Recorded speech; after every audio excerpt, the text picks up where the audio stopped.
On the open grasslands of Africa lives an animal unlike any other. With long, slender limbs and a sleek, elongated build to allow for the maximum speed its muscles will allow, the cheetah is the fastest land animal on the planet. For thousands of years, this large species of cat has raced across deserts and prairies after its prey, and to this day remains one of the most remarkable sights on African safaris. The very sight of one of these cats is enough to instill awe in those who catch a fleeting glimpse of one. But cheetahs, like many large wild animals today, are threatened with poaching and habitat loss. Today we will explore the life and natural history of the cheetah, taking a look at how it hunts, lives and survives on the open grasslands of the Serengeti and beyond, as well as taking a look at the threats these large cats face in their natural habitats.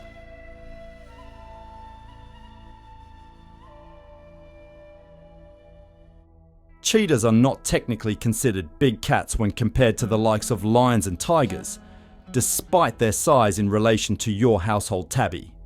Cheetahs are not members of the genus Panthera, but rather sit within Acinonyx. The sole surviving species of cheetah alive today is Acinonyx jubatus, and if you see one up close, they are notably different from the other large cats that prowl the plains and forests of our world. Adults reach between 67 and 94 centimeters at the shoulder and can measure between 1 meter to 1.5 meters in length.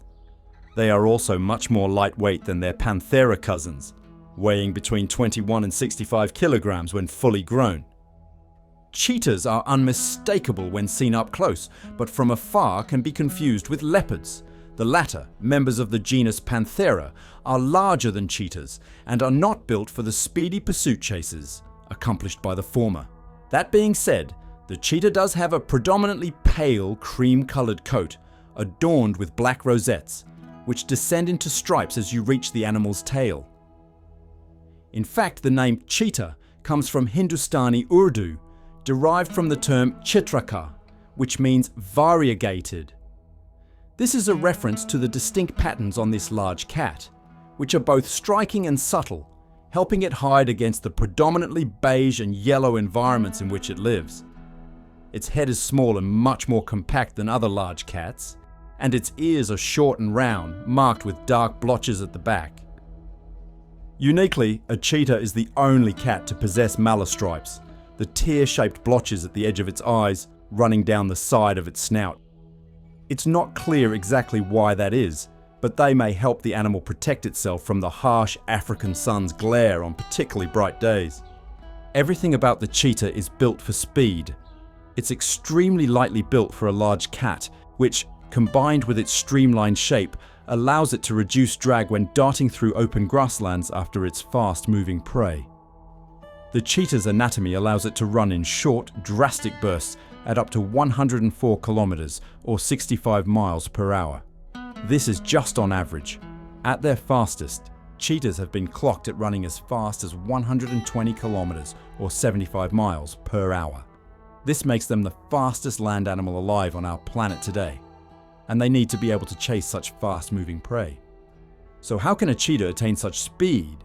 Their legs, while slender and long, are extremely muscular, and so is their tail. The tail effectively acts as a rudder when the animal is running, to allow it to make very sharp turns, and the tibia and fibula in each leg are packed closely together, making it unlikely that the animal will trip and fall during a chase.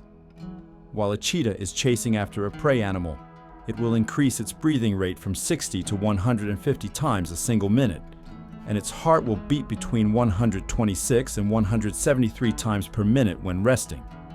Moreover, the blood of these cats is much less viscous than, say, a lion's, which eases its flow around the animal's body when running, therefore increasing the amount of oxygen that the cheetah can take in.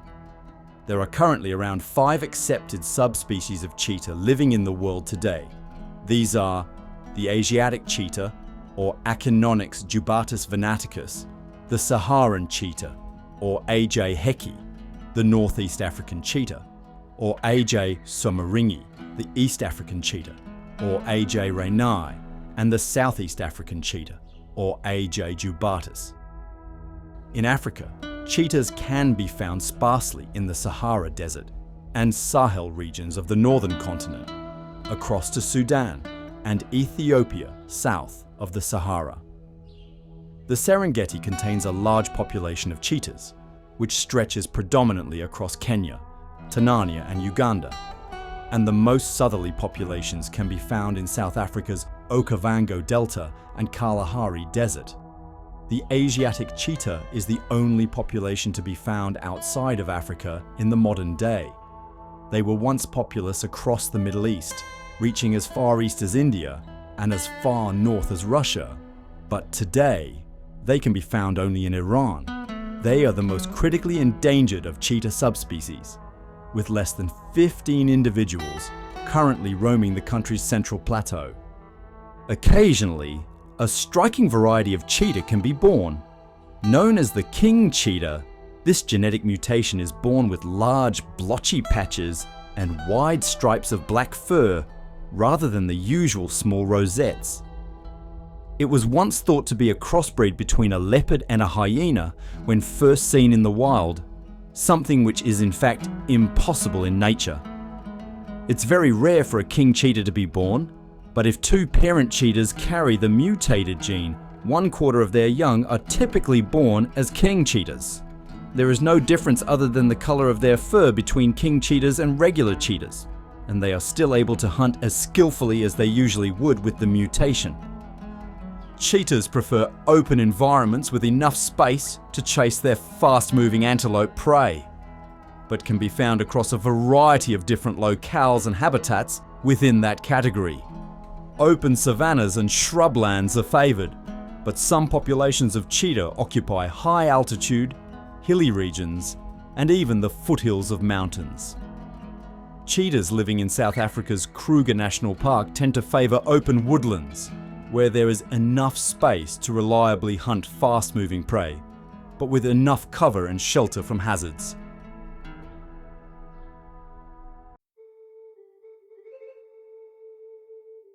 Like most large cats, cheetahs of all subspecies live together in family units.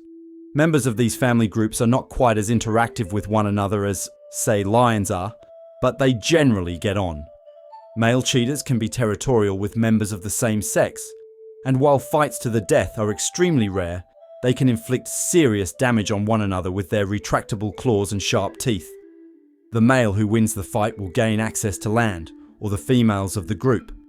Despite this, males tend to be more social with one another than females do, who are typically not sociable at all. Like lions, some males may break off from the group to form coalitions. Working together, these males will command a wide territory that allows them to gain access to the most females possible, strengthening the chances of passing their genes to the next generation. Usually, males in a coalition are related, but outsiders can occasionally be accepted if the group allows it. Interestingly, cheetahs who live in deserts, such as the Sahara and Kalahari, are more likely to be solitary than those that live in grasslands or highlands. A cheetah's territory differs depending on location, sex and size of the group, but their borders tend to range from around 554 kilometers squared to as large as 7,063 kilometers squared. These territories are so large because the cats can travel extremely long distances in search of food, and their long legs allow them to do so without tiring quickly. The territories of solitary females are typically larger than those of males. If a female cheetah wanders into the territory of a coalition of males, the males will do all they can to mate with her, sadly, whether or not the female resists. As cheetahs are more lightweight than lions and leopards, they cannot hunt the large prey items that these big cats favour.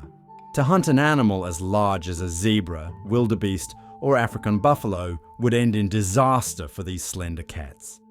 Instead, they will typically take small to medium-sized prey animals, and they specialise in hunting some of the fastest herbivores on the savannah.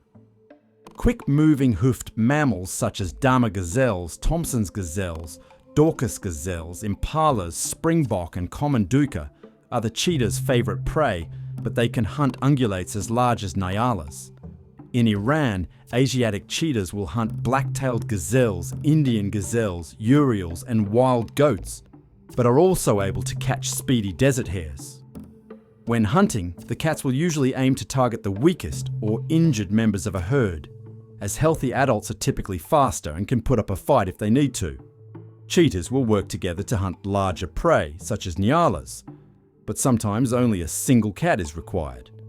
Female cheetahs who are traveling through their territory with cubs tend to hunt the largest animals they can, so she can provide for the youngsters as well as herself.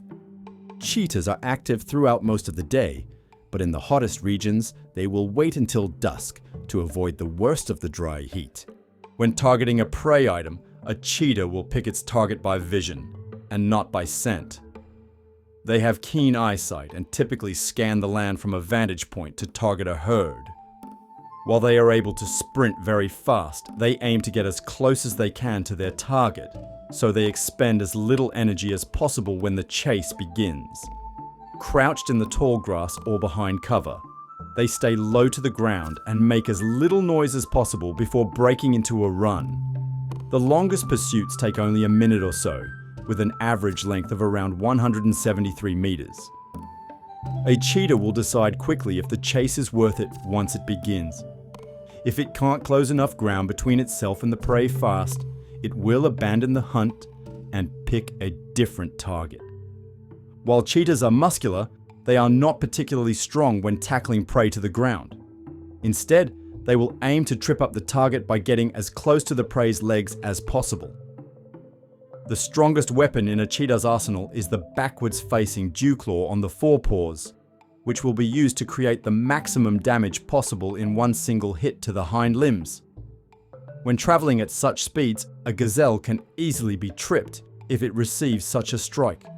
If the cheetah is lucky, its prey might break a bone or two when it hits the ground. But if not, the time bought from tripping its prey is usually enough for the predator to catch up and finish it off.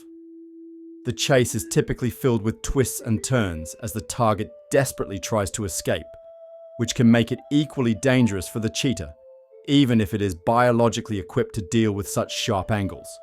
On average, around 25 to 40% of a cheetah's hunts will end in a kill, but this can increase depending on what the animal is hunting. Cheetahs will aim to kill their prey with a single strangling bite around the throat, and they can hold this position for around 5 minutes. Once the prey is down, the cheetah will drag its meal to cover and rest after the chase. Then, if the cheetah is part of a group, the others will close in and feed. Typically, they do not squabble over kills and all eat their share. A cheetah needs around 4 kilograms of meat a day and will tear at the flesh with their sharp teeth, swallowing it without chewing. When cheetahs are resting, they tend to leave each other alone, but they communicate with a wide range of sounds when they need to. Amongst a cheetah's repertoire are growls, meows, chirps, hisses and purrs. They'll chirp when they're excited, purr when they're content, growl when they are angry, and meow when they are irritated. Mothers use a variety of summoning, directing, and warning calls to their cubs, which are typically harsh to gain the cub's attention. When they're not communicating via sound, they will communicate via scent. This can be done via urine spray on rocks and tree trunks within their territories to warn others of their presence and set the boundaries within their ranges. Additionally, cheetahs will employ visual signals with their tails, groom one another, or test each other's scent. Cheetahs breed throughout the year and have an estrus cycle of 12 days. They'll typically give birth to their first litter of cubs at the age of 2 or 3 and will continue to breed throughout their lives at 17 to 20-month intervals. Cheetahs do not display or court one another ahead of mating. They will simply begin the process and ignore one another after, but will continue to periodically mate over the next few days to ensure success of the pregnancy. 1 to 8 cubs per litter are born, and each cub emerges over a 20-minute interval. Like lions, cheetahs will opt to give birth in a designated sheltered den, which could be a cave, overhang, or simply an area of dense vegetation. The cubs are born blind and helpless, and gain the power of sight after around 4 to 11 days of staying close to their mother. Cubs develop fast, however, Within 2 weeks, they are able to walk and develop a mantle of thick hair, which will be shed as the youngster ages. There is some speculation that the mante, which is usually grey-coloured, is developed to protect the cubs from attacks from honey badgers, aiming to disguise themselves as the predators. It's not just honey badgers that can take cheetah cubs though. The youngsters also need to be wary of lions, leopards, hyenas, eagles, and secretary birds. While the cubs are vulnerable, the mother will not stray any further than 1 kilometre away from the den. She will do all she can to keep them concealed and quiet if a predator is spotted. But mother cheetahs cannot usually defend against larger predators such as lions. Due to predation, around 70% of cubs make it past the age of 14 months, but across the Serengeti, where lions and hyenas are more common, survival rates can be as low as 17%. After 2 months, cubs will leave the den and follow their mother as she hunts. At this point, the cubs can take solid food and will gradually develop a taste for meat. After a few months, mothers will start to teach their cubs how to make a kill. They will usually catch smaller prey, wound it, and then let it go so the cubs can finish the job. At this time, the cubs will also engage in play behaviors with one another, chasing each other and play fighting to build up strength and stamina over time. At the age of 6 months, cubs will tend to start to hunt for themselves, targeting smaller prey animals such as young gazelles, who are not as quick on their feet and more liable to trip during a chase. At this stage, cheetahs are not master hunters and will need to wait until around a year or more until they can build up the strength to tackle prey on their own. When they are ready to hunt, cheetahs will leave their mother's side and fend for themselves. They are then ready to find a mate, join a group or coalition, and rear cubs of their own. Cheetahs can live between 14 and 15 years in the wild and tend not to come into direct competition with other predators, perhaps with the exception of leopards. Cheetahs in Iran tend to stay away from areas where leopards frequent and are usually fast enough to outrun predators unless taken by surprise.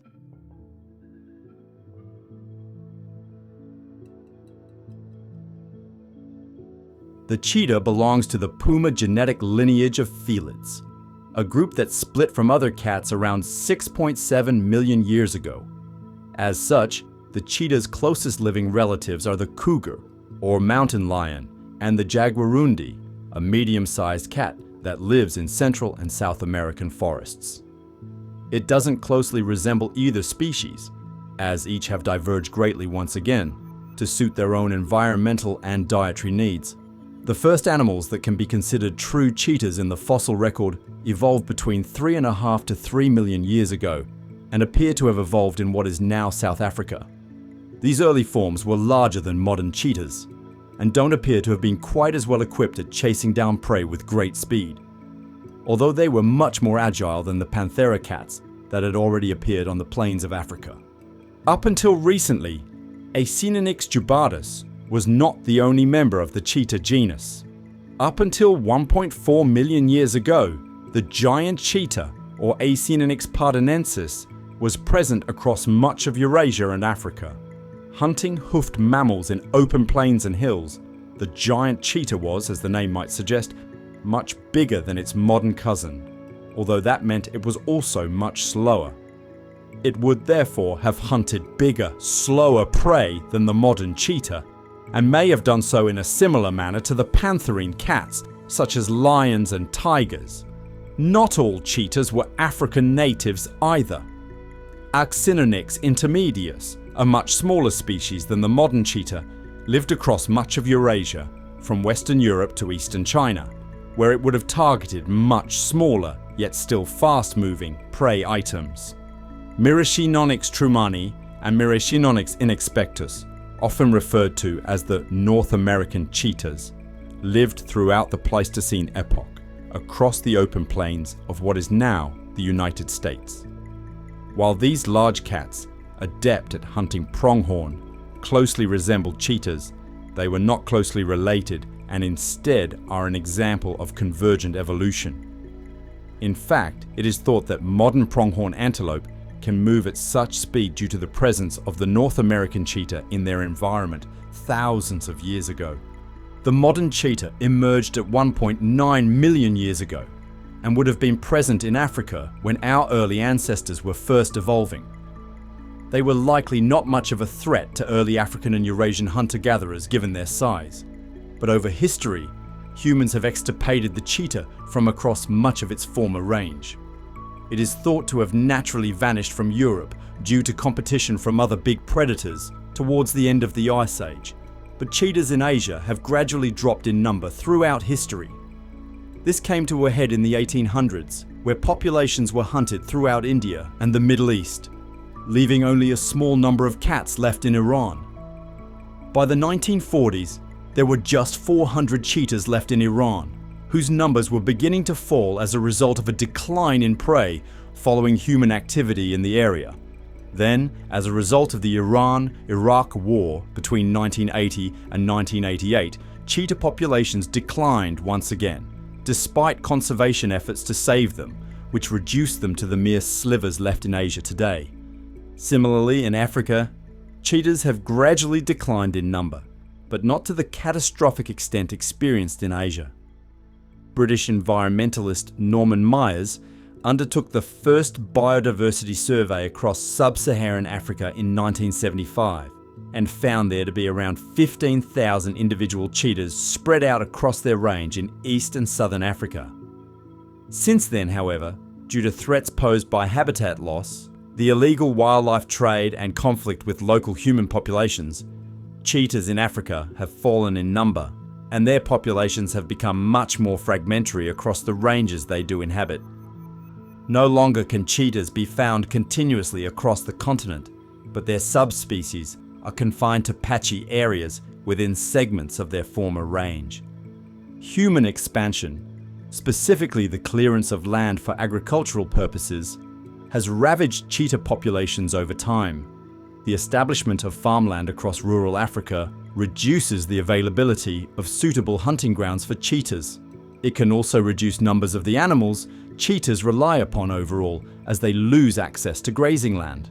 This in turn can also force cheetahs to come into close proximity with human settlements, where they may be shot as locals see them as a threat to people and livestock. Sadly, as cheetahs lose their natural prey items, they will tend to target farmers' livestock on agricultural land, which results in farmers retaliating, leading hunts to track down and eradicate cheetahs. Cheetahs have also fallen victim to a more sinister form of killing: illegal poaching and the wildlife trade. Cheetahs have some of the most striking furs in the animal kingdom, which has led to them becoming prime targets on the black market for clothing and rugs. Cheetah cubs may also be kidnapped from the wild to be sold as exotic pets to the highest bidder, a cruel practice which often results in low welfare for the animal. Naturally, cheetahs don't have it easy in the wild due to their size and specialized lifestyle as pursuit predators. They come into competition with larger predators such as lions, hyenas and leopards for food, and cheetahs can lose their kills to hungry, scavenging lion prides in some areas.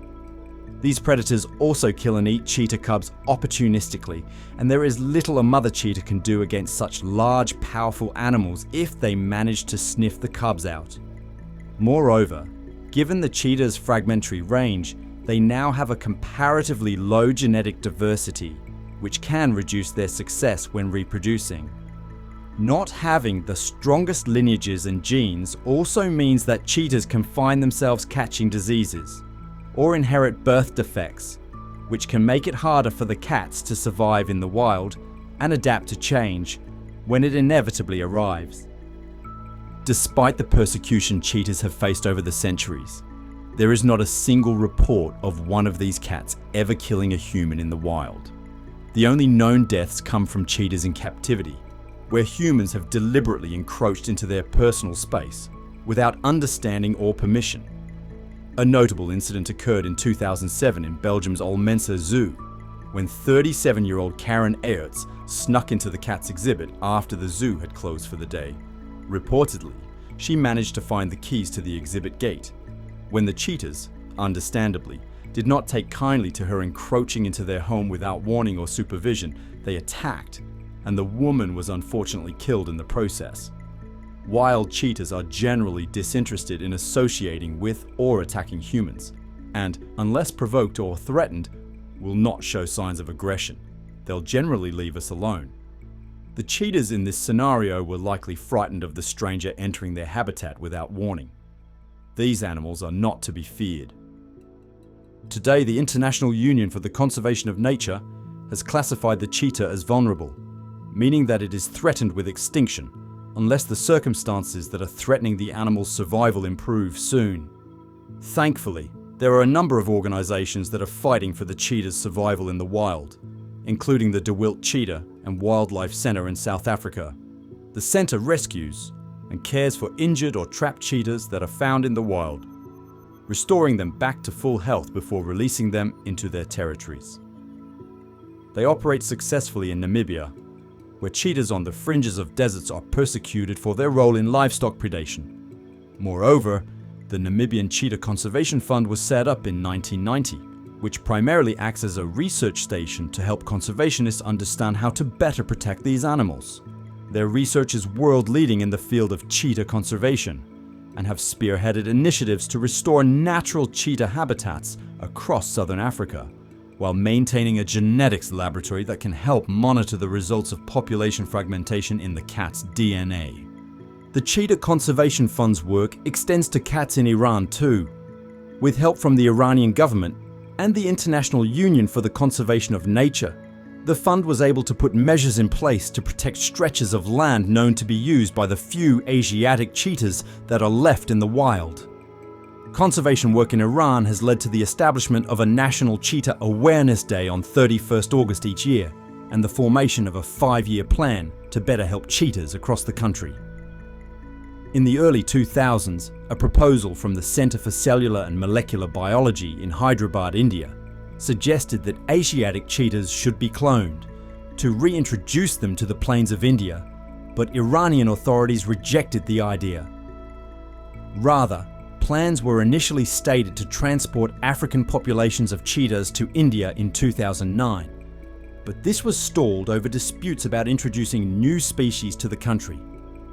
After years of back and forth, cheetahs were finally brought to India in a controlled experimental reserve in the September of 2022, and there were initial successes.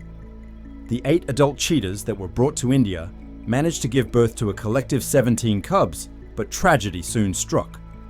All 8 adults died of natural causes, along with 4 cubs, by September 2024.